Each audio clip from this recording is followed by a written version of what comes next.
तू ही तू ही तू ही तू ही तू ही तू ही तू ही तू ही तू ही तू ही तू ही तू ही तू ही तू ही तू ही वाहेगुरु तू ही तू ही वाहेगुरु तू ही तू ही तू ही तू ही तू ही तू ही तू ही तू ही तू ही तू ही तू ही तू ही तू ही तू ही तू ही तू ही तू ही तू ही वाहेगुरु वाहेगुरु वाहेगुरु वाहेगुरु वाहे ਸਾਧ ਸੰਗਤ ਜੀ, ਅੱਜ ਦੇ ਤੂੰ ਹੀ ਤੂੰ ਦੇ ਪ੍ਰੋਗਰਾਮ ਵਿੱਚ ਜੋ ਕਿ ਅੱਜ ਪੈਰਿਸ ਦੇ ਸਟੂਡੀਓ ਵਿੱਚੋਂ ਦਾਸ ਗੁਰਦਿਆਲ ਸਿੰਘ ਜੀ ਆਪ ਵਾਸਤੇ ਲੈ ਕੇ ਹਾਜ਼ਰ ਹੋਏ ਹਾਂ। ਆਪ ਦਾ ਦਾਸ, ਆਪ ਦਾ ਵੀਰ ਭਰਾ, ਕਿਉਂਕਿ ਤੂੰ ਹੀ ਤੂੰ ਦੇ ਪ੍ਰੋਗਰਾਮ ਵਿੱਚ ਅਸੀਂ ਅਕਾਲ ਪੁਰਖ ਵਾਹਿਗੁਰੂ ਦੀ ਉਸਤਤ, ਉਹਦਾ ਗਿਆਨ ਦੇ ਬਾਰੇ ਹੀ ਵਿਚਾਰਾਂ ਕਰਦੇ ਹਾਂ। ਅਤੇ ਵਿਚਾਰ ਕਰਦੇ ਹਾਂ ਕਈ ਵਾਰੀ ਬਹੁਤ ਸਾਰੀਆਂ ਭੁੱਲਾਂ ਅਤੇ ਗਲਤੀਆਂ ਵੀ ਹੋ ਜਾਂਦੀਆਂ ਹਨ, ਪਰ ਤੁਸੀਂ ਸੰਗਤ ਜੋ ਹੋ, ਸੰਗਤੀ ਰੂਪ ਵਿੱਚ ਬਹਿ ਕੇ ਉਹਨੂੰ ਜ਼ਿਆਦਾ ਵਧੀਆ ਤਰੀਕੇ ਨਾਲ ਵਿਚਾਰ ਸਕਦੇ ਹੋ, ਕਿਉਂਕਿ ਵਿਚਾਰਾਂ ਦੀ ਸਾਂਝ ਸਾਨੂੰ ਗੁਰੂ ਸਾਹਿਬ ਨੇ ਦਿੱਤੀ ਹੈ। ਅਸੀਂ ਜਿੰਨੇ ਵਿਚਾਰਾਂ ਦੀ ਸਾਂਝ ਕਰਾਂਗੇ ਉਹਦੇ ਵਿੱਚੋਂ ਕੁਛ ਨਾ ਕੁਛ ਸਾਨੂੰ ਜ਼ਰੂਰ ਲੱਭੂਗਾ, ਪਰ ਵਿਚਾਰ ਜਿਹੜੀ ਆ ਉਹ ਸਾਰੂ ਹੋਣੀ ਚਾਹੀਦੀ ਆ, ਨੈਗੇਟਿਵ ਵਾਲੀ ਨਹੀਂ ਹੋਣੀ ਚਾਹੀਦੀ। ਪਰ ਸਾਰੂ ਦੇ ਵਿੱਚੋਂ ਅਸੀਂ ਕੁਛ ਨਾ ਕੁਛ ਆਪਣੇ ਜੀਵਨ ਦਾ ਲਾਭ ਲੈ ਸਕਦੇ ਹਾਂ, ਕਿਉਂਕਿ ਅਕਾਲ ਪੁਰਖ ਵਾਹਿਗੁਰੂ ਦਾ ਗਿਆਨ ਅਤੇ ਭੰਡਾਰਾ ਤਾਂ ਇੰਨਾ ਵੱਡਾ ਆ, ਜੇ ਕੋਈ ਬੰਦਾ ਸਾਰੀ ਉਮਰ ਵੀ ਉਹਦੇ ਉੱਤੇ ਵਿਚਾਰ ਕਰੀ ਜਾਵੇ ਸਿਰਫ ਮੂਲ ਮੰਤਰ ਦੇ ਉੱਤੇ, ਅਤੇ ਉਹ ਨਹੀਂ ਆਪਣੀ ਸਾਰੀ ਜ਼ਿੰਦਗੀ 'ਚ ਪੂਰਾ ਕਰ ਸਕਦਾ, ਕਿਉਂਕਿ ਗੁਰੂ ਸਾਹਿਬ ਨੇ ਗਿਆਨ ਹੀ ਸ਼ਬਦੀ ਰੂਪ ਵਿੱਚ ਇੰਨਾ ਭੰਡਾਰ ਉਹਦੇ 'ਚ ਭਰਿਆ, ਉਹਦੀ ਵਿਆਖਿਆ ਕਰਨੀ ਜਿਹੜੀ ਆ ਬਹੁਤ ਔਖੀ ਆ। ਤੁਸੀਂ ਦੇਖਦੇ ਆ ਕਿ ਇਹ ਜਪਜੀ ਸਾਹਿਬ ਦੀ ਵਿਆਖਿਆ ਕਿੰਨੇ ਵਿਦਵਾਨਾਂ ਨੇ ਕੀਤੀ ਆ, ਪਰ ਸਾਰਿਆਂ ਨੇ ਉਹਨੂੰ ਆਪ ਆਪਣੇ ਤਰੀਕੇ ਨਾਲ ਕੀਤੀ ਆ। ਇਹੀ ਇਸ ਗੁਰਬਾਣੀ ਦੀ ਵਡਿਆਈ ਆ ਕਿ ਇਹਦਾ ਅੰਤ ਨਹੀਂ ਹੋ ਸਕਦਾ। ਜੇ ਕੋਈ ਕਵੇ ਮੈਂ ਪੂਰਾ ਜਾਂ ਮੈਂ ਜੋ ਕਹਿ ਰਿਹਾ ਉਹ ਪੂਰਾ ਆ, ਹੋ ਨਹੀਂ ਸਕਦਾ। ਸਭ ਤੋਂ ਵੱਡਾ ਜਿਸ ਅਕਾਲ ਪੁਰਖ ਵਾਹਿਗੁਰੂ ਨੇ ਆਪ ਇਹ ਸ੍ਰਿਸ਼ਟੀ ਬਣਾਈ, ਨਾ ਤਾਂ ਉਹਦੀ ਸ੍ਰਿਸ਼ਟੀ ਦਾ ਕੋਈ ਅੰਤ ਪਾਇਆ ਜਾ ਸਕਦਾ, ਨਾ ਹੀ ਉਹਦੇ ਗਿਆਨ ਦਾ ਕੋਈ ਅੰਤ ਪਾਇਆ ਜਾ ਸਕਦਾ, ਅਤੇ ਨਾ ਹੀ ਜਿਹੜਾ ਸ਼ਬਦ ਗੁਰੂ ਸ੍ਰੀ ਗੁਰੂ ਗ੍ਰੰਥ ਸਾਹਿਬ ਜੀ ਆ, ਜੇ ਕੋਈ ਕਵੇ ਮੈਂ ਉਹਦੇ ਬਾਰੇ ਸਾਰਾ ਕੁਛ ਜਾਣ ਲਿਆ, ਤਾਂ ਉਹਦਾ ਵੀ ਅੰਤ ਨਹੀਂ ਪਾਇਆ ਜਾ ਸਕਦਾ। ਦਿਮਾਗ ਆਪ ਆਪਣੇ ਹੁੰਦੇ ਹਨ। ਅਕਾਲ ਪੁਰਖ ਵਾਹਿਗੁਰੂ ਨੇ ਜਿਹਨੇ ਇਹ ਸ੍ਰਿਸ਼ਟੀ ਬਣਾਈ, ਤੁਸੀਂ ਹੈਰਾਨ ਰਹਿ ਜਾਓਗੇ ਕਿ ਜੇ ਆਪਾਂ ਉਹਦੀ ਇੱਕ ਹੀ ਛੋਟੀ ਜਿਹੀ ਗੱਲ ਨੂੰ ਸਮਝਣ ਦੀ ਕੋਸ਼ਿਸ਼ ਕਰੀਏ ਤਾਂ ਸਾਡੀ ਵਿੱਤ ਤੋਂ ਵੈਸੇ ਹੀ ਬਾਹਰੀ ਹੋ ਜਾਂਦੀ ਆ। ਇਹ ਗੱਲ ਵੱਖਰੀ ਆ ਕਿ ਵਿਦਵਾਨ ਜਿਹੜੇ ਆਪ ਆਪਣੇ ਤਰੀਕੇ ਨਾਲ ਕਿਤਾਬਾਂ ਪੜ੍ਹ ਕੇ ਇੱਕ ਤੋਂ ਦੂਸਰੀ ਕਿਤਾਬ ਨੇ ਪੜ੍ਹੀ, ਉਹਦੀ ਨਕਲ ਦੂਸਰੇ ਨੇ ਮਾਰੀ, ਤੀਸਰੇ ਨੇ ਮਾਰੀ, ਅਤੇ ਅਸੀਂ ਆਪਣੇ ਥਾਂ 'ਤੇ ਇੰਜੀਨੀਅਰ ਅਤੇ ਡਾਕਟਰ ਅਤੇ ਫਿਲਾਸਫਰ ਬਣ ਕੇ ਬਹਿ ਗਏ। ਪਰ ਅਕਾਲ ਪੁਰਖ ਦੇ ਜਦੋਂ ਸਿਸਟਮ ਦੇ ਵਿੱਚ ਤੁਸੀਂ ਜਾਓਗੇ, ਉੱਥੇ ਇਹ ਸਾਰੀਆਂ ਕਿਤਾਬਾਂ ਜਿਹੜੀਆਂ ਜ਼ੀਰੋ ਹੋ ਜਾਂਦੀਆਂ, ਖਤਮ ਹੋ ਜਾਂਦੀਆਂ। ਉੱਥੇ ਇਹਨਾਂ ਦਾ ਗਿਆਨ ਨਹੀਂ ਚੱਲਦਾ, ਉੱਥੇ ਉਹਦਾ ਗਿਆਨ ਚੱਲਦਾ ਜਿਹਨੇ ਅਕਾਲ ਪੁਰਖ ਵਾਹਿਗੁਰੂ ਨੂੰ ਅਕਾਲ ਪੁਰਖ ਵਾਹਿਗੁਰੂ ਦੇ ਰੂਪ ਵਿੱਚ ਹੀ ਦੇਖਿਆ, ਜਿਹਨੇ ਉਸ ਰੂਪ ਵਿੱਚ ਦੇਖਿਆ ਜੋ ਗੁਰੂ ਨਾਨਕ ਦੇਵ ਜੀ ਨੇ ਏਕਾ ਲਾ ਕੇ ਇੱਕ ਓਂਕਾਰ ਬਣਾ ਕੇ ਸਾਨੂੰ ਦਿੱਤਾ ਸੀ। ਜਦੋਂ ਉਹ ਅਕਾਲ ਪੁਰਖ ਵਾਹਿਗੁਰੂ ਨੂੰ ਉਸ ਰੂਪ ਵਿੱਚ ਦੇਖੂਗਾ ਅਤੇ ਉਹਦਾ ਗਿਆਨ ਉਹਨੂੰ ਹੌਲੀ ਹੌਲੀ ਹੋ ਜਾਊਗਾ, ਅਤੇ ਉਹ ਗਿਆਨ ਜਿਹੜਾ ਉਹਦੇ ਮੂਹਰੇ ਇਹ ਜਿਹੜੇ ਦੁਨੀਆ ਦੇ ਜਿੰਨੇ ਵੀ ਗਿਆਨ ਆ, ਜਿੰਨੀਆਂ ਵੀ ਕਿਤਾਬਾਂ ਆ, ਉਹ ਝੂਠੀਆਂ ਪੈ ਜਾਂਦੀਆਂ। ਸ੍ਰੀ ਗੁਰੂ ਗ੍ਰੰਥ ਸਾਹਿਬ ਦੇ ਵਿੱਚ ਉਹਨਾਂ ਲੋਕਾਂ ਦਾ, ਉਹਨਾਂ ਭਗਤਾਂ ਦਾ ਗਿਆਨ ਆ ਜਿਨ੍ਹਾਂ ਨੇ ਅਕਾਲ ਪੁਰਖ ਵਾਹਿਗੁਰੂ ਨੂੰ ਪਾ ਲਿਆ ਸੀ। ਇਸੇ ਕਰਕੇ ਆਪਾਂ ਉਹਨੂੰ ਧੁਰਕੀ ਬਾਣੀ ਕਹਿੰਦੇ ਹਾਂ। ਸੋ ਅੱਜ ਤੋਂ ਕੁਛ ਦੇਰ ਪਹਿਲੋਂ ਬਾਈਬਲ ਕਹਿੰਦੀ ਸੀ ਕਿ ਜਿਹੜੀ ਧਰਤੀ ਆ ਉਹ ਚਪਟੀ ਆ। ਦੁਨੀਆ ਦੇ ਕਈ ਗ੍ਰੰਥਾਂ ਨੇ ਕਿਹਾ ਕਿ ਧਰਤੀ ਜਿਹੜੀ ਆ ਸੂਰਜ ਦੁਆਲੇ ਘੁੰਮਦੀ ਆ, ਕਈਆਂ ਨੇ ਕਿਹਾ ਸੂਰਜ ਧਰਤੀ ਦੁਆਲੇ ਘੁੰਮਦਾ, ਕੋਈ ਕਹਿੰਦਾ ਚੰਦਰਮਾ ਉਹਦੇ ਦੁਆਲੇ ਘੁੰਮਦਾ, ਕੋਈ ਕਹਿੰਦਾ ਇੰਨੇ ਗ੍ਰਹਿ ਆ, ਕੋਈ ਕਹਿੰਦਾ ਇੱਕ ਪਤਾਲ ਆ, ਕੋਈ ਕਹਿੰਦਾ 7 ਪਤਾਲ ਆ। ਆਪੋ ਆਪਣੇ ਤਰੀਕੇ ਨਾਲ ਸਾਰਿਆਂ ਨੇ ਵਿਆਖਿਆ ਕੀਤੀ। ਪਰ ਗੁਰੂ ਨਾਨਕ ਦੇਵ ਜੀ ਨੇ ਕਿਹਾ ਲੱਖ ਅਗਾਸਾਂ ਅਗਾਸ, ਲੱਖ ਪਾਤਾਲਾਂ ਪਤਾਲ, ਓੜਕ ਓੜਕ ਭਾਲ ਸਕੇ ਵੇਦ ਕਹਿਣੀ ਬਾਤ, ਸਹਿਸ ਸਟਾਰਾ ਕਹਿਣ ਕਿਤਾਬਾਂ ਅਸੋ ਲਿਖ ਧਾਤ, ਲੇਖਾ ਹੋਏ ਤੇ ਲਿਖੇ, ਲੇਖੇ ਹੋਏ ਵਿਨਾਸ਼, ਨਾਨਕ ਵੱਡਾ ਜਾਣੀਏ ਆਪੇ ਜਾਣੇ ਆਪ। ਉਹਦੀ ਵਡਿਆਈ ਉਹੀ ਜਾਣ ਸਕਦਾ। ਤੋ ਅੱਜ ਬੱਚਿਆਂ ਨੇ ਕਲਾਸ ਦੇ ਵਿੱਚ ਇੱਕ ਸਵਾਲ ਕੀਤਾ ਸੀ। ਉਸ ਸਵਾਲ ਦੇ ਤਹਿਤ ਕਿ ਵਿਦਵਾਨ ਜਿਹੜੇ ਆ, ਅੱਜ ਦੀ ਜਿਹੜੀ ਸਾਇੰਸ ਆ, ਉਹ ਕਹਿੰਦੀ ਆ ਕਿ ਗੁਰੂ ਗ੍ਰੰਥ ਸਾਹਿਬ ਦੇ ਵਿੱਚ 84 ਲੱਖ ਜੂਨਾਂ ਦਾ ਜ਼ਿਕਰ ਕੀਤਾ ਗਿਆ, ਕਿ 84 ਲੱਖ ਜੂਨਾਂ ਤੋਂ ਬਾਅਦ ਇਹ ਜੂਨੀ ਸਾਨੂੰ ਮਿਲੀ। ਕੀ ਇਹ ਸੱਚ ਆ ਜਾਂ ਝੂਠ ਆ? ਜਾਂ ਵਿਦਵਾਨ ਜਿਹੜੇ ਆ, ਅੱਜ ਦੀ ਸਾਇੰਸ ਜਿਹੜੀ ਇਹ ਕਹਿੰਦੀ ਆ ਕਿ 84 ਲੱਖ ਜੂਨਾਂ ਤੋਂ ਬਾਅਦ ਇੰਨੀਆਂ ਜੂਨਾਂ ਜਿਹੜੀਆਂ ਇਸ ਧਰਤੀ ਵਿੱਚੋਂ ਗਾਇਬ ਹੋ ਚੁੱਕੀਆਂ, ਕੀ ਹੁਣ ਵੀ ਉਹ 84 ਲੱਖ ਹੀ ਜੂਨਾਂ ਰਹਿ ਗਈਆਂ ਜਾਂ ਉਹਦੇ ਵਿੱਚੋਂ ਘਟ ਗਈਆਂ? ਹੁਣ ਉਹ ਸਵਾਲ ਸੀਗਾ ਕਲਾਸ ਦੇ ਵਿੱਚ, ਤੇ ਬਹੁਤ ਹੀ ਭਿਆਨਕ ਸਵਾਲ ਆ, ਕਮੂਲੀ ਜਿਹਾ ਸਵਾਲ ਨਹੀਂਗਾ। ਪਰ ਜੇ ਅਸੀਂ ਉਹਨਾਂ ਬੱਚਿਆਂ ਦੀ ਤਸੱਲੀ ਨਾ ਕਰਾਵਾਂਗੇ ਜਾਂ ਗੁਰੂ ਗ੍ਰੰਥ ਸਾਹਿਬ ਦੀ ਰੋਸ਼ਨੀ ਵਿੱਚ ਨਾ ਝਾਤੀ ਮਾਰਾਂਗੇ ਤਾਂ ਸ਼ਾਇਦ ਅਸੀਂ ਇਹਦਾ ਜਵਾਬ ਨਹੀਂ ਦੇ ਸਕਦੇ। ਸੋ ਕੋਸ਼ਿਸ਼ ਕਰਦੇ ਹਾਂ ਆਪਾਂ ਗੁਰੂ ਮਹਾਰਾਜ ਦੀ ਰੋਸ਼ਨੀ ਦੇ ਵਿੱਚ ਕਿ ਇਹਦਾ ਆਪਾਂ ਕਿੱਦਾਂ ਸਵਾਲ ਲੱਭੀਏ। ਗੁਰਬਾਣੀ ਦੇ ਮੁਤਾਬਕ ਇਸ ਦੁਨੀਆ ਦੇ ਵਿੱਚ ਕੋਈ ਜੀਂਦਾ ਨਹੀਂ ਅਤੇ ਕੋਈ ਮਰਦਾ ਨਹੀਂ। ਸਾਰਾ ਕੁਛ ਉਹਦੇ ਹੁਕਮ, ਉਹਦੇ ਭਾਣੇ ਵਿੱਚ ਆਉਂਦਾ ਅਤੇ ਜਾਂਦਾ ਹੈ। ਇੱਕ ਸਰਕਲ ਬਣਿਆ, ਇੱਕ ਸਿਸਟਮ ਬਣਿਆ। ਇਹ ਜਿਹੜਾ ਸਰੀਰ ਅਸੀਂ ਦੇਖਦੇ ਹਾਂ, ਜਿਹਨੂੰ ਅਸੀਂ ਕਹਿੰਦੇ ਜੰਮ ਪਿਆ, ਜਿਹਨੂੰ ਕਹਿੰਦੇ ਅਸੀਂ ਮਰ ਗਿਆ, ਇਹ ਸਰੀਰ ਜਿਹੜਾ ਦੂਸਰਾ ਸਰੀਰ ਆ, ਤੀਸਰਾ ਸਰੀਰ ਆ, 4 ਸਰੀਰ ਆ, 5 ਸਰੀਰ ਆ, 10 ਸਰੀਰ ਆ, ਕਰੋੜ ਸਰੀਰ ਆ, ਇਹ ਜੰਮ ਪਏ ਆ ਕਿ ਮਰ ਪਿਆ। ਸਾਡੇ ਹਿਸਾਬ ਨਾਲ ਜੰਮੇ ਆ, ਸਾਡੇ ਹਿਸਾਬ ਨਾਲ ਮਰ ਪਏ ਆ। ਪਰ ਅਕਾਲ ਪੁਰਖ ਵਾਹਿਗੁਰੂ ਦੇ ਸਿਸਟਮ ਦੇ ਵਿੱਚ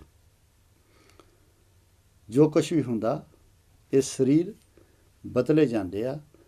ਜੰਮਣ ਮਰਨ ਵਾਲੀ ਚੀਜ਼ ਜਿਹੜੀ ਆ ਇੱਥੇ ਕੁਛ ਨਹੀਂ ਗੀ।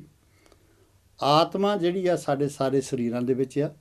ਅਕਾਲ ਪੁਰਖ ਵਾਹਿਗੁਰੂ ਪਰਮਾਤਮਾ ਆ, ਸਾਡੇ ਵਿੱਚ ਆਤਮਾ ਆ, ਜਿਹਦੇ ਕਰਕੇ ਜਿੰਨੀ ਦੇਰ ਆਤਮਾ ਸਾਡੇ ਵਿੱਚ ਆ ਉਨੀ ਦੇਰ ਇਹ ਅਸੀਂ ਕਹਿੰਦੇ ਸਰੀਰ ਜਿੰਦਾ ਹੈ। ਜਦੋਂ ਆਤਮਾ ਸਾਡੇ ਵਿੱਚੋਂ ਨਿਕਲ ਜਾਂਦੀ, ਇਹ ਸਰੀਰ ਨੂੰ ਕਹਿੰਦੇ ਮਰ ਗਿਆ।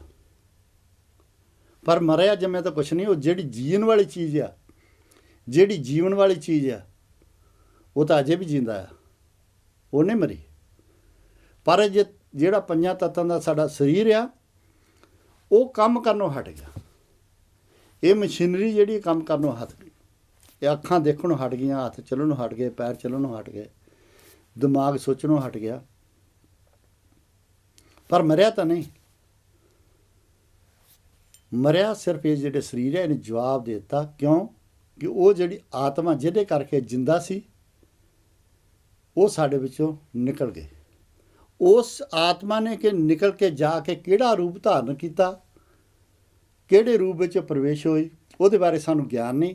ਇਸ ਕਰਕੇ ਅਸੀਂ ਕਹਿੰਦੇ ਜੰਮ ਗਿਆ ਅਤੇ ਮਰ ਗਿਆ। ਜੇ ਉਹ ਸਾਨੂੰ ਉਹਦੇ ਬਾਰੇ ਗਿਆਨ ਹੋਵੇ ਵੀ ਇਹ ਸਰੀਰ ਦੇ ਵਿੱਚ ਜਿਹੜੀ ਆਤਮਾ ਆਈ ਆ, ਇਹ ਤਾਂ ਆਤਮਾ ਆਉਣ ਤੋਂ ਪਹਿਲਾਂ ਕਿਹੜੀ ਜਗ੍ਹਾ 'ਤੇ ਸੀ, ਤਾਂ ਸ਼ਾਇਦ ਸਾਨੂੰ ਇਹ ਵੀ ਪਤਾ ਲੱਗੇ ਵੀ ਅਸੀਂ ਕਿੱਥੇ ਜਾ ਰਹੇ ਹਾਂ। ਕਿਉਂਕਿ ਜੇ 84 ਲੱਖ ਜੂਨਾਂ ਦੀ ਗੱਲ ਆਉਂਦੀ ਹੈ ਤਾਂ ਅਸੀਂ ਕਹਿੰਦੇ 84 ਲੱਖ ਜੂਨ ਤੋਂ ਬਾਅਦ ਇਹ ਸਾਨੂੰ ਜੀਵਨ ਮਿਲਿਆ। ਗੁਰਬਾਣੀ ਵਿੱਚ ਹਰ ਵਾਰੀ ਅਸੀਂ ਤੁਸੀਂ ਦੇ ਪ੍ਰੋਗਰਾਮ 'ਚ ਗੱਲ ਕਰਦੇ ਹਾਂ ਕਿ ਇਸ ਜੀਵਨ ਦਾ ਇੱਕ ਮਨੋਰਥ ਆ, ਭਈ ਪ੍ਰਾਪਤ ਮਨੁੱਖ ਦੇ ਹਰੀਆ ਗੋਬਿੰਦ ਮਿਲਣ ਕੀ, ਇਹ ਤੇਰੀ ਵਰੀਆ। ਇਹ ਸਾਡੀ ਵਾਰੀ ਆ। ਵਾਰੀ ਦਾ ਮਤਲਬ ਕੀ ਆ? ਕਿ ਇਹ ਜਿਹੜੀ ਸਾਡੇ ਵਿੱਚ ਆਤਮਾ ਆ, ਇਹ ਪਹਿਲੋਂ ਕਿਸੇ ਹੋਰ ਜੂਨ ਦੇ ਵਿੱਚ ਖੇਡ ਰਹੀ ਸੀ। ਬਸ ਉਹ ਖੇਡਦਿਆਂ ਹੁਣ ਸਾਨੂੰ ਇਸ ਇਨਸਾਨੀ ਜਾਮੇ ਦੇ ਵਿੱਚ ਇਹ ਵਾਰੀ ਸਾਨੂੰ ਮਿਲ ਗਈ। ਅਤੇ ਇਸ ਵਾਰੀ ਦਾ ਮਕਸਦ ਇਹ ਆ ਕਿ ਅਕਾਲ ਪੁਰਖ ਵਾਹਿਗੁਰੂ ਨੂੰ ਅਸੀਂ ਮਿਲਣਾ, ਜਿਹਦੇ ਕੋਲੋਂ ਇਹ ਵਿਛੜੀ ਆ। ਅਤੇ ਮਿਲਣਾ ਉੱਥੇ ਕਿਹਨੇ ਆ? ਇਹ ਸਰੀਰ ਨੇ ਨਹੀਂ ਮਿਲਣਾ ਉੱਥੇ ਜਾ ਕੇ। ਕਿਉਂਕਿ ਸਰੀਰ ਤਾਂ ਮਿੱਟੀ 'ਚ ਪੈਦਾ ਹੋਇਆ, ਪੰਜਾਂ ਤੱਤਾਂ ਤੋਂ ਪੈਦਾ। ਇਹ ਨਹੀਂ ਉੱਥੇ ਜਾ ਕੇ ਮਿਲਣਾ। ਇੱਥੇ ਜਾ ਕੇ ਮਿਲਣਾ ਜਿਹੜੀ ਸਾਡੇ ਵਿੱਚ ਆਤਮਾ ਹੈ, ਜਿਹੜੀ ਜਿੰਦਾ ਆ, ਜਿਹੜੀ ਜਿੰਦਾ ਰਹਿੰਦੀ, ਕਦੀ ਮਰਦੀ ਨਹੀਂ। ਉਹਨੂੰ ਮਿਲਣਾ, ਉਹਦੀ ਵਾਰੀ ਆ। ਪਰ ਉਸ ਵਾਰੀ ਨੂੰ ਪੂਰਾ ਕਰਨ ਲਈ ਇਹ ਸਰੀਰ ਸਾਨੂੰ ਮਿਲਿਆ, ਉਸ ਵਾਰੀ ਨੂੰ ਪੂਰਾ ਕਰਨ ਲਈ। ਪਰ ਇਸ ਆਤਮਾ ਨੇ ਪਹਿਲੋਂ ਪਤਾ ਨਹੀਂ ਕਿਹੜੇ ਕਿਹੜੇ ਜੀਵਾਂ ਦੇ ਵਿੱਚ ਦੀ ਇਹ ਘੁੰਮਦੀ ਆਈ ਆ। ਪਰ ਇੱਕ ਗੱਲ ਜ਼ਰੂਰੀ ਹੈ ਇੱਥੇ, ਬਹੁਤ ਜ਼ਿਆਦਾ ਸਮਝਣ ਵਾਲੀ ਆ, ਵੀ ਜੇ 84 ਲੱਖ ਜੂਨਾਂ ਦੀ ਗੱਲ ਕੀਤੀ ਗਈ ਆ ਤਾਂ 84 ਲੱਖ ਜੂਨਾਂ ਹੀ ਹਨ। ਉਹਦੇ ਵਿੱਚ ਜੋ ਵੀ ਅਸੀਂ ਸ੍ਰਿਸ਼ਟੀ ਦੇ ਉੱਤੇ ਦੇਖਦੇ ਹਾਂ, ਸਾਰੀਆਂ ਚੀਜ਼ਾਂ ਆਪੋ ਆਪਣੀ ਥਾਂ 'ਤੇ ਉਹ ਜੂਨ ਭੋਗ ਰਹੀਆਂ ਹਨ, ਅਤੇ ਭੋਗ ਉਹਦੇ ਹੁਕਮ ਵਿੱਚ ਰਹੀਆਂ ਹਨ। ਕੁਛ ਜੂਨਾਂ ਐਸੀਆਂ ਹਨ ਜੋ ਅਸੀਂ ਦੇਖਦੇ ਹਾਂ, ਚੱਲ ਰਹੀਆਂ, ਦੇਖ ਰਹੀਆਂ, ਬੋਲ ਰਹੀਆਂ। ਕੁਛ ਜੂਨਾਂ ਹਨ ਜਿਹੜੀ ਸਥਿਰ ਪਈਆਂ। ਉਹਦਾ ਭਾਣਾ ਜਿਹੜਾ ਆ ਅਕਾਲ ਪੁਰਖ ਵਾਹਿਗੁਰੂ ਦਾ, ਉਹੀ ਜਾਣ ਸਕਦਾ, ਹੋਰ ਜਿਹੜਾ ਆ ਉਹ ਕੋਈ ਨਹੀਂ ਜਾਣ ਸਕਦਾ। ਹੁਣ ਉਹ ਬੱਚੇ ਦਾ ਜਿਹੜਾ ਸਵਾਲ ਆ, ਉਹਨਾਂ ਦਾ ਜਿਹੜਾ ਸਵਾਲ ਆ ਵੀ ਉਹ 84 ਲੱਖ ਜੂਨਾਂ ਦੇ ਵਿੱਚੋਂ ਘਟ ਗਈਆਂ, ਕਿਉਂਕਿ ਜਿਹੜੀ ਸਾਇੰਸ ਉਹ ਕਹਿ ਰਹੀ ਹੈ ਕਿ ਇੰਨੀਆਂ ਜੂਨਾਂ ਜਿਹੜੀਆਂ ਖਤਮ ਹੋ ਚੁੱਕੀਆਂ। ਪਰ ਜੇ ਉਹਨੇ ਆਪਣਾ ਰੂਪ ਬਦਲਿਆ, ਪਰ ਉਹ ਜਿਹੜੀ ਚੀਜ਼ ਆ ਜਨਮ ਮਰਨ ਵਾਲੀ, ਉਹ ਖਤਮ ਨਹੀਂ ਹੋਈ। ਜਿਹੜੀ ਉਹ ਜੂਨਾਂ, ਜਿਹੜੇ ਜੀਵ ਜੰਤੂ ਉਹ ਕਹਿੰਦੇ ਆ ਉਹ ਖਤਮ ਹੋ ਗਏ ਆ, ਪਰ ਉਹ ਤਾਂ ਲੋਕੀ ਇਹ ਵੀ ਕਹੀ ਜਾਂਦੇ ਬੰਦਾ ਬਾਂਦਰ ਤੋਂ ਬਣਿਆ। ਉਹ ਜਿਹੜੇ ਸਾਇੰਸਦਾਨ ਆਪਣੇ ਆਪ ਨੂੰ ਪੜ੍ਹੇ ਲਿਖੇ ਸਮਝਦੇ ਆ, ਉਹ ਅੱਜ ਵੀ ਕਹਿੰਦੇ ਆ ਕਿ ਬੰਦਾ ਜਿਹੜਾ ਪਹਿਲੋਂ ਬਾਂਦਰ ਸੀ, ਬਾਂਦਰ ਤੋਂ ਬਾਅਦ ਹੁਣ ਹੌਲੀ ਹੌਲੀ ਡਿਵੈਲਪ ਕਰਕੇ ਹੁਣ ਬੰਦਾ ਬਣ ਗਿਆ। ਪਰ ਉਹ ਬੇਵਕੂਫ ਲੋਕ ਇਹ ਨਹੀਂ ਸਮਝਦੇ ਕਿ ਜਿਹੜੇ ਅੱਜ ਵੀ ਬਾਂਦਰ ਆ ਉਹ ਕੀ ਸੀਗੇ ਪਹਿਲਾਂ। ਇਹਦਾ ਜਵਾਬ ਨਹੀਂ ਕਿਸੇ ਨੇ ਦਿੱਤਾ, ਪਰ ਬੰਦੇ ਨੂੰ ਬਾਂਦਰ ਦੇ ਨਾਲ ਜੋੜੀ ਜਾਂਦੇ ਆ। ਪਰ ਹੋ ਸਕਦਾ ਉਹਨਾਂ ਦੇ ਆਪਣੇ ਜੀਵਨ ਦੇ ਵਿੱਚ ਕੋਈ ਇੱਦਾਂ ਦਾ ਕੋਈ ਸਿਸਟਮ ਹੋਵੇ, ਪਰ ਨਹੀਂ। ਅਕਾਲ ਪੁਰਖ ਵਾਹਿਗੁਰੂ ਦੇ ਵਿੱਚ ਇੰਨੀ ਸ਼ਕਤੀ ਆ, ਇੰਨੀ ਪਾਵਰ ਆ। ਉਹ ਜੋ ਵੀ ਅਸੀਂ ਸ੍ਰਿਸ਼ਟੀ ਦੇਖਦੇ ਹਾਂ, ਜੀਵ ਜੇਤੇ ਜਲਮੇ ਥਲਮੇ ਪਲ ਹੀ ਪਲ ਮੇ ਸਭ ਥਾਤ ਬੈਂਗੇ। ਜਦੋਂ ਉਹਦੀ ਕਿਰਪਾ ਹੋ ਜਾਵੇ, ਉਹ ਸਾਰਿਆਂ ਨੂੰ ਪਲ ਦੀ ਪਲ ਵਿੱਚ ਬਣਾ ਸਕਦਾ, ਅਤੇ ਜਦੋਂ ਉਹਦੀ ਕਰੋਪੀ ਹੋ ਜਾਵੇ, ਉਹ ਪਲ ਦੇ ਪਲ ਵਿੱਚ ਸਾਰਾ ਕੁਝ ਵਿਨਾਸ਼ ਵੀ ਕਰ ਸਕਦਾ, ਕਿਉਂਕਿ ਉਹਦੀ ਸ਼ਕਤੀ ਆ। ਬਣਾਉਣ ਵਾਲਾ ਉਹ ਆ, ਪੈਦਾ ਕਰਨ ਵਾਲਾ ਉਹ ਆ। ਤਾਂ ਜਿਹੜੀ ਸਾਡੀ ਆਤਮਾ ਸੀ, ਉਹਨੇ ਰੂਪ ਬਦਲਿਆ। ਜਿੱਦਾਂ ਹੁਣ ਕਿਸੇ ਆ ਲੱਕੜ ਦੀ ਕੋਈ ਚੀਜ਼ ਆ ਪਈ, ਲੱਕੜ ਨੂੰ ਅੱਗ ਲਾਤੀ, ਸੜ ਗਈ। ਸੜ ਕੇ ਕੀ ਹੋ ਗਈ? ਸਵਾਹ ਬਣ ਗਈ। ਸਵਾਹ 'ਚੋਂ ਕੁਛ ਧਰਤੀ ਵਿੱਚ ਰਲ ਗਈ, ਕੁਛ ਉੱਡ ਗਈ, ਪਰ ਕੁਛ ਆਇਆ ਗਿਆ ਨਹੀਂ ਗਾ। ਉਹਨੇ ਆਪਣਾ ਰੂਪ ਚੇਂਜ ਕਰ ਲਿਆ। ਪਾਣੀ ਵਾਲਿਆ, ਭਾਫ ਬਣੀ, ਭਾਫ ਉੱਡ ਗਈ, ਪਾਣੀ ਪਤੀਲਾ ਖਾਲੀ ਹੋ ਗਿਆ।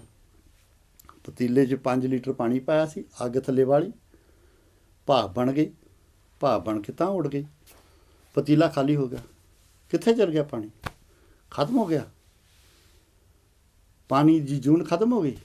ਨਹੀਂ, ਪਾਣੀ ਦੀ ਜੂਨ ਹਵਾ 'ਚ ਬਣ ਗਈ।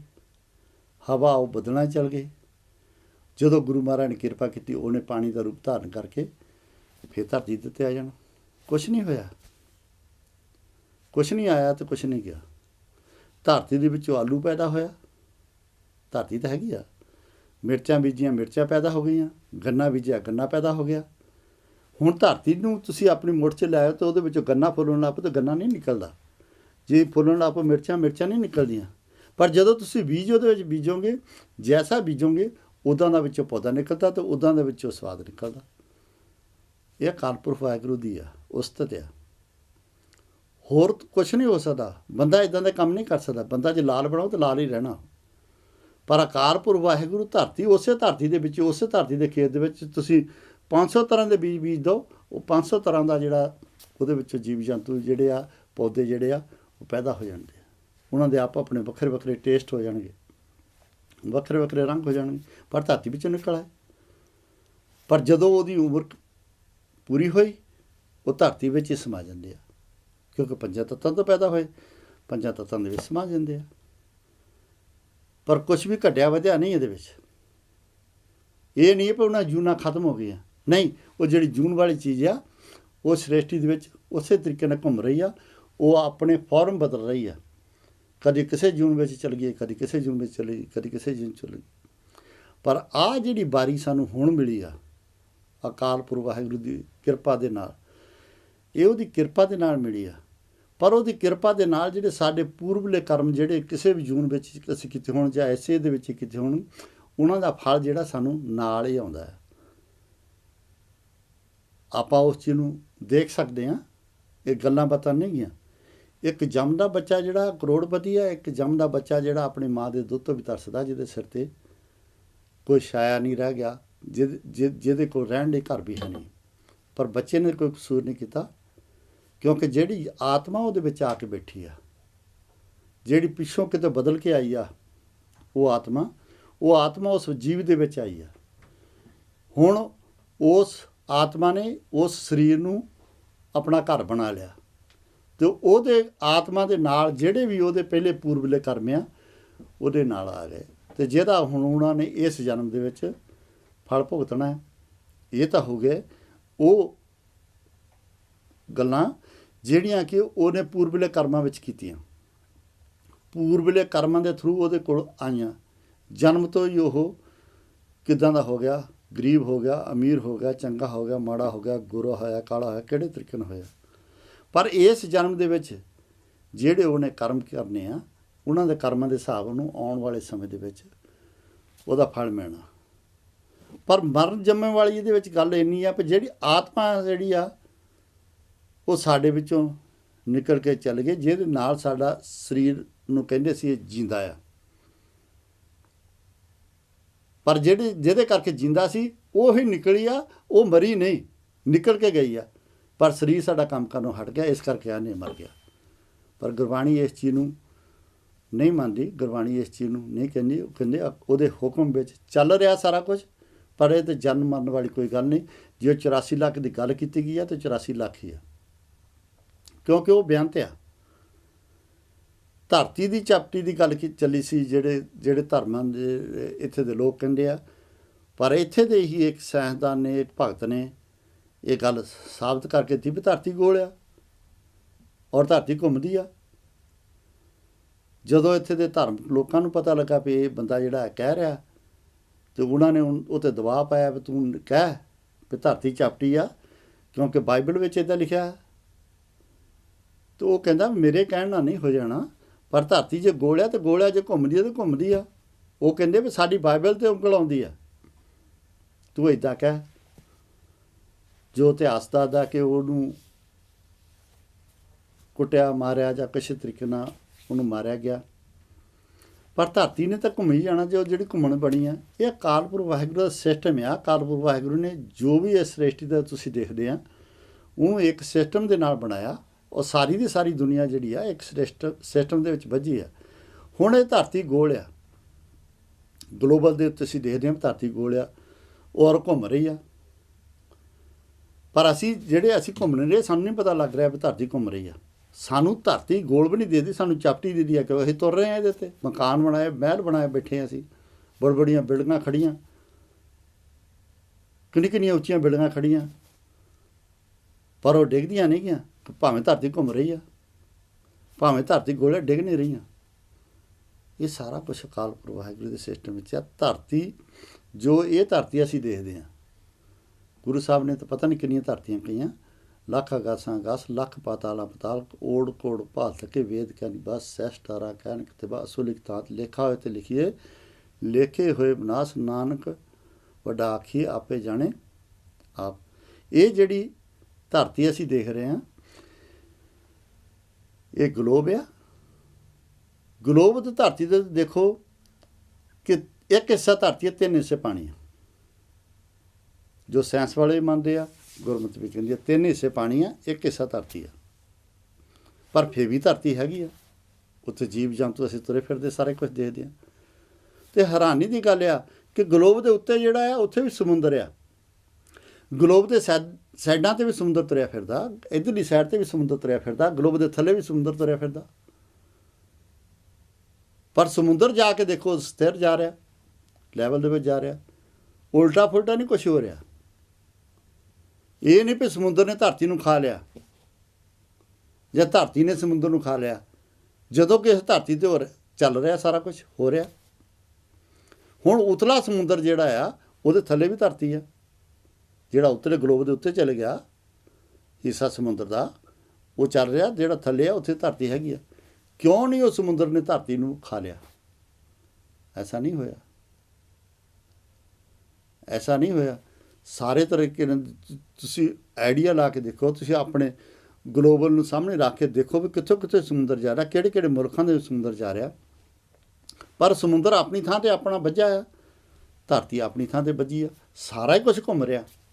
ਤੁਹਾਨੂੰ ਇਹ ਨਹੀਂ ਦਿਸ ਰਿਹਾ ਵੀ ਸਮੁੰਦਰ ਜਿਹੜਾ ਆ ਉਹ ਇੰਨੀ ਤੇਜ਼ੀ ਘੁੰਮ ਰਹੀ ਹੈ ਧਰਤੀ, ਅਤੇ ਸਮੁੰਦਰ ਦੇ ਵਿੱਚ ਭੁਚਾਲ ਹੀ ਭੁਚਾਲ ਤੁਰੇ ਫਿਰਦੇ ਹੋਣ।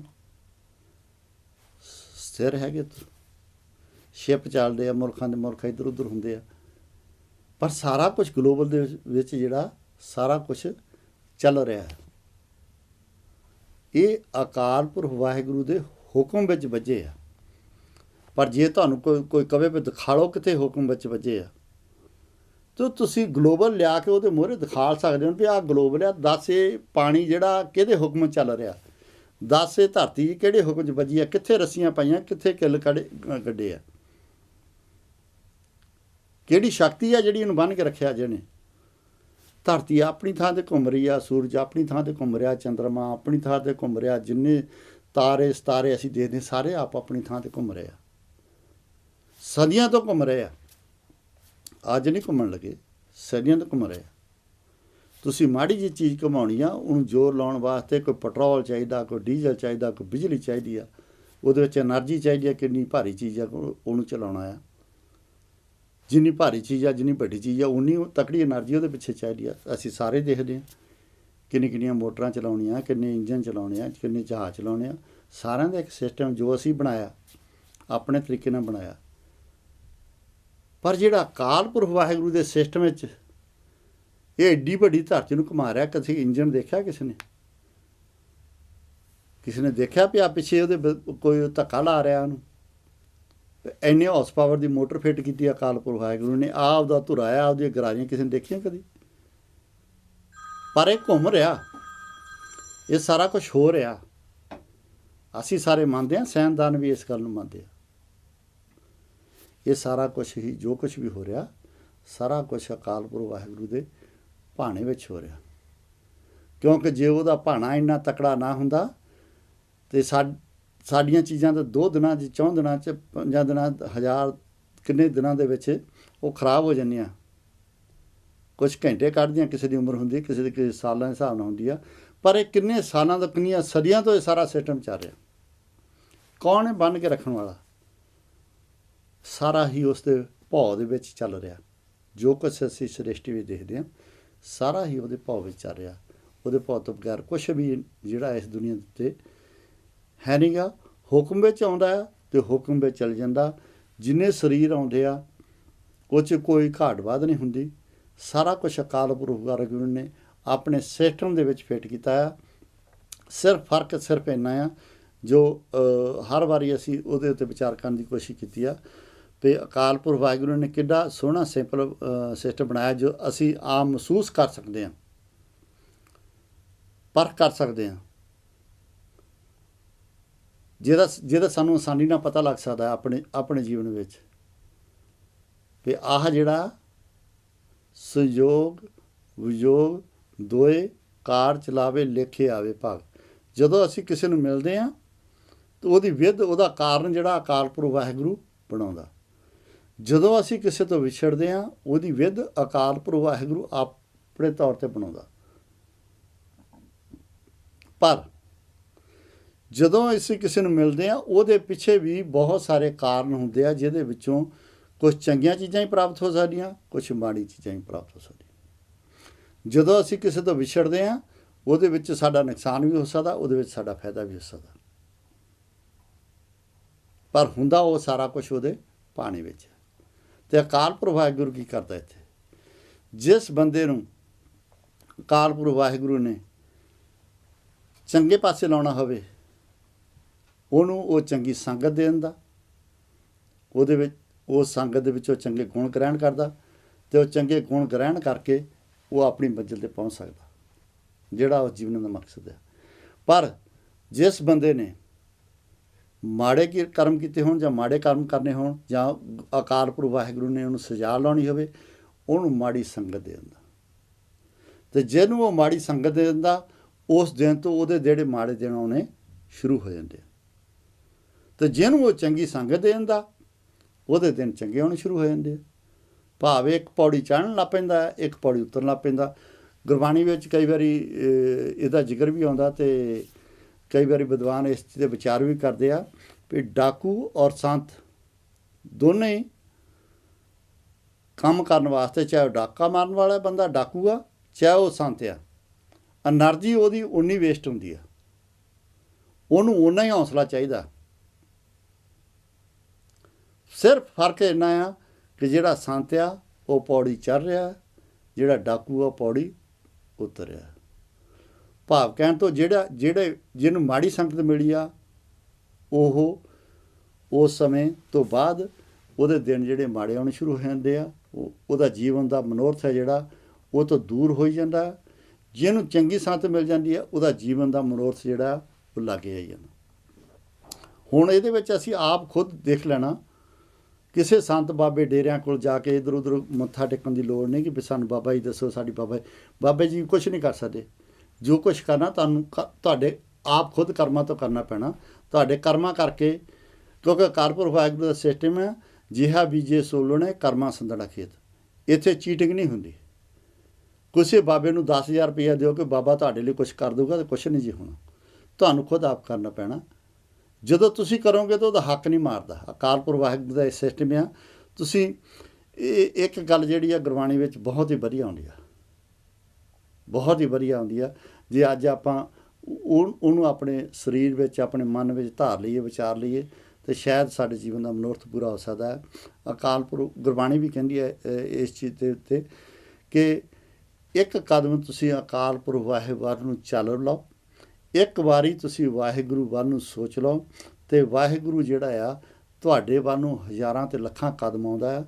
ਵਾਹਿਗੁਰੂ ਤੁਹਾਡੇ ਵੱਲ ਨੂੰ ਆਪਣੀਆਂ ਬਾਹਾਂ ਖਿਲਾਰ ਕੇ ਤੁਹਾਨੂੰ ਮਿਲਦਾ ਆ। ਪਰ ਉਹਦੇ ਵਿੱਚ ਸ਼ਰਤ ਸਿਰਫ ਇੰਨੀ ਆ ਵੀ ਇੱਕ ਵਾਰੀ ਪਹਿਲਾ ਕਦਮ ਜਿਹੜਾ ਆ ਉਹ ਸਾਨੂੰ ਤੁਰਨਾ ਪੈਣਾ। ਅਫਸੋਸ ਸਾਡੀ ਜ਼ਿੰਦਗੀ ਦਾ, ਸਾਡੇ ਜੀਵਨ ਦਾ ਇਹੀ ਆ ਕਿ ਉਹ ਜਿਹੜਾ ਇੱਕ ਕਦਮ ਆ ਉਹ ਸਾਡੇ ਕੋਲੋਂ ਨਹੀਂ ਜੇ ਤੁਰਿਆ ਜਾਂਦਾ। ਅਸੀਂ ਹਜ਼ਾਰਾਂ ਅਤੇ ਲੱਖਾਂ ਰੁਪਏ ਖਰਚ ਕੇ ਅਖੰਡ ਪਾਠ ਤਾਂ ਕਰਾ ਲੈਂਦੇ ਹਾਂ, ਬੜੇ ਲੰਗਰ ਵੀ ਲਵਾ ਲੈਂਦੇ ਹਾਂ, ਲੰਗਰਾਂ ਦੇ ਵਿੱਚ ਬਹੁਤ ਕੁਛ ਵੀ ਪਿਲਾਉਂਦੇ, ਸੋਨਾ ਵੀ ਚੜ੍ਹਾ ਦਿੰਦੇ ਗੁਰਦੁਆਰਿਆਂ 'ਤੇ, ਪਾਲਕੀ ਸਾਹਿਬ ਵੀ ਬਣਾ ਦਿੰਦੇ ਹਾਂ। ਪਰ ਉਹ ਕਦਮ ਜਿਹੜਾ ਮੇਰਾ ਗੁਰੂ ਕਹਿੰਦਾ ਆ, ਇੱਕ ਕਦਮ ਜਿਹੜਾ ਆ ਉਹ ਚੱਲ ਕੇ ਮੇਰੇ ਵੱਲ ਨੂੰ ਆ ਜਾ, ਸਾਡੇ ਕੋਲ ਉਹ ਨਹੀਂ ਜਾਇਆ ਜਾਂਦਾ। ਕਿਉਂਕਿ ਜਦੋਂ ਅਸੀਂ ਪੁੰਨ ਦਾਨ ਇੱਦਾਂ ਕਰਦੇ ਹਾਂ, ਆਪਣੇ ਪੈਸੇ ਦਾ ਦਿਖਾਵਾ ਕਰਦੇ ਹਾਂ, ਆਪਣੀ ਹਉਮੈ ਨੂੰ ਪੱਠੇ ਪਾਉਂਦੇ ਹਾਂ, ਅਤੇ ਸਾਡਾ ਕੀਤਾ ਕਰਾਇਆ ਸਾਰਾ ਜਿਹੜਾ ਉਹ ਵਿਅਰਥ ਚਲਾ ਜਾਂਦਾ। ਕਿਉਂਕਿ ਸਾਡੇ ਕੋਲ ਹੈ ਹੀ ਕੁਛ ਨਹੀਂ। ਸਾਡਾ ਮੇਰਾ ਮੁਝਮੇ ਕੁਛ ਨਹੀਂ, ਜੋ ਕੁਛ ਹੈ ਸੋ ਤੇ ਹੈ ਹੀ ਉਹਦਾ ਸਾਰਾ ਕੁਛ। ਪਰ ਜੇ ਸਾਰਾ ਕੁਛ ਉਹਦਾ, ਤਾਂ ਸਾਡੇ ਕੋਲ ਜੋ ਕੁਛ ਹੈਗਾ ਉਹ ਸਿਰਫ ਇੰਨਾ ਹੀ ਆ ਵੀ ਜਿਹੜੀ ਜੀਭਾ ਸਾਨੂੰ ਦਿੱਤੀ ਆ, ਜਿਹੜੀਆਂ ਅੱਖੀਆਂ ਸਾਨੂੰ ਦਿੱਤੀਆਂ, ਜਿਹੜੀਆਂ ਸਾਨੂੰ ਹੱਥ ਪੈਰ ਦਿੱਤੇ ਆ, ਇਹਨਾਂ ਕਿਰਤ ਕਰਨੀ, ਨਾਮ ਜਪਣਾ ਅਤੇ ਵੰਡ ਛਕਣਾ। ਇਹ ਤਿੰਨ ਕਾਰਜ ਜਿਹੜੇ ਸਾਨੂੰ ਗੁਰੂ ਸਾਹਿਬ ਨੇ ਸਿਧਾਂਤ ਦੇ ਤੌਰ 'ਤੇ ਸਾਡੇ ਪਿੱਲਰ ਆ ਗੁਰਸਿੱਖੀ ਦੇ, ਉਹਨਾਂ ਉੱਤੇ ਸਾਨੂੰ ਚੱਲਣਾ ਚਾਹੀਦਾ। ਅਤੇ ਸਾਨੂੰ ਇੱਕ ਵਾਰੀ ਜ਼ਰੂਰ ਆਪਣੇ ਜੀਵਨ ਵਿੱਚ ਕੋਸ਼ਿਸ਼ ਕਰਕੇ ਦੇਖ ਲਓ ਵੀ ਤੁਸੀਂ ਇੱਕ ਕਦਮ ਵਾਕਈ ਅਕਾਲ ਪੁਰਖ ਵਾਹਿਗੁਰੂ ਨੂੰ, ਆਪਣੇ ਗੁਰੂ ਵੱਲ ਨੂੰ, ਸ਼ਬਦ ਗੁਰੂ ਵੱਲ ਨੂੰ ਜਾ ਕੇ ਦੇਖੋ। ਤੁਸੀਂ ਹਜ਼ਾਰਾਂ ਵਾਰੀ ਕਾਰਾਂ ਲੈ ਕੇ ਬਾਬਿਆਂ ਦੇ ਡੇਰਿਆਂ 'ਤੇ ਗਏ ਆ, ਪਰ ਇੱਕ ਵਾਰੀ ਗੁਰਦੁਆਰਾ ਸਾਹਿਬ ਵਾਕਈ ਕਦਮ ਪੁੱਟ ਕੇ ਆ ਜਾਓ ਅਤੇ ਗੁਰੂ ਗ੍ਰੰਥ ਸਾਹਿਬ ਨੂੰ ਕਹੋ, ਮੇਰਾ ਮੁਝ ਮੇਂ ਕੁਛ ਨਹੀਂ, ਜੋ ਕੁਛ ਹੈ ਤੋ ਤੇਰਾ, ਮੈਨੂੰ ਆਪਣੇ ਨਾਲ ਜੋੜ ਲਾ। ਮੈਨੂੰ ਕੋਈ ਬੁੱਧੀ ਨਹੀਂ ਆ, ਗਿਆਨ ਦੇ ਕਿਰਪਾ ਕਰਦੇ, ਮੇਰੀ ਬਾਂਹ ਫੜ ਲਾ। ਅਤੇ ਸੱਚਮੁੱਚ ਇਹ ਅਕਾਲ ਪੁਰਖ ਵਾਹਿਗੁਰੂ ਸਾਡੀ ਬਾਂਹ ਫੜ ਸਕਦਾ, ਸਾਡੇ ਜੀਵਨ ਦਾ ਮਨੋਰਥ ਜਿਹੜਾ ਪੂਰਾ ਹੋ ਸਕਦਾ। ਅੱਜ ਦੇ ਇਸ ਤੂੰ ਹੀ ਤੂੰ ਦੇ ਪ੍ਰੋਗਰਾਮ ਵਿੱਚ ਸਿਰਫ ਅਸੀਂ ਇੰਨੀਆਂ ਕੁ ਵਿਚਾਰਾਂ ਕੀਤੀਆਂ। ਜੇ ਕੋਈ ਚੰਗੀ ਗੱਲ ਲੱਗੇ ਤਾਂ ਜ਼ਰੂਰ ਮਨ 'ਚ ਵਸਾਉਣੀ, ਜੇ ਕੋਈ ਮਾੜੀ ਲੱਗੇ ਤਾਂ 10 ਦੀ ਝੋਲੀ 'ਚ ਪਾ ਦੇਣੀ। ਭੁੱਲਾਂ ਚੁੱਕਾਂ ਦੀ ਖਿਮਾ। ਵਾਹਿਗੁਰੂ ਜੀ ਕਾ ਖਾਲਸਾ, ਵਾਹਿਗੁਰੂ ਜੀ ਕੀ ਫਤਿਹ।